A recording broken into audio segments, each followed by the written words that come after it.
Let's talk about stripping. Stripping wires, that is. Hello everybody, this is Robert the Tool Junkie, and today I'm going to talk to you about stripping, or strippers. More specifically, how to strip wire. Now before I get started, if you could do me a huge favor and push that like button and subscribe button, it'll help me make more videos like this.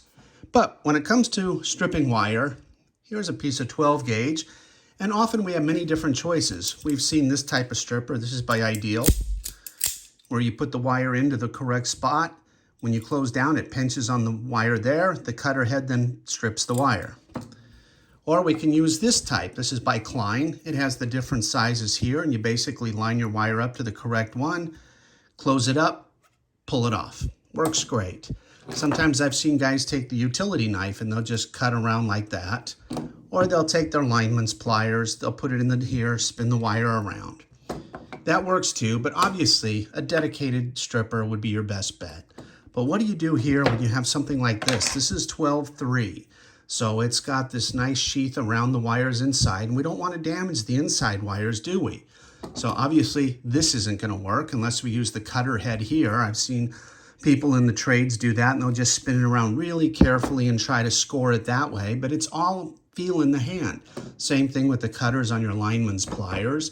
Or I've seen guys, maybe they'll put a strip this way, they'll pull it back and kind of stretch it, then cut it. It doesn't leave a clean cut. How would you like to get a nice, beautiful, clean cut like that? Well, that's where this type of stripper comes in. This one happens to be by Gador, and it's part number 8353-3. And on the tail end here, we have an adjustable knob. And on this end, it looks kind of funky, but what we have here is kind of a finger guard idea. This is spring-loaded. We push up and down with our thumb here. And if you look real close in there, there's a cutter blade. And that cutter blade, how far that comes out was adjusted by the wheel here.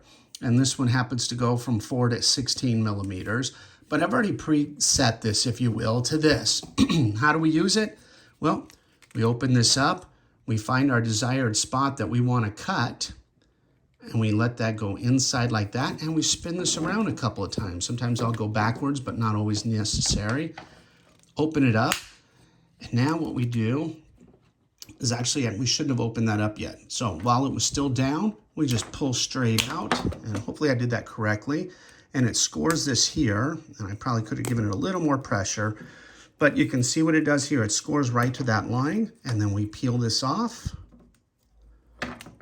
We get a beautiful, perfect cut, and our wires aren't nicked at all. So now we've stripped that down to where we need to be. We get this beautiful cut. We didn't leave this extra piece of tail here when we do the slice down, peel back, and then cut.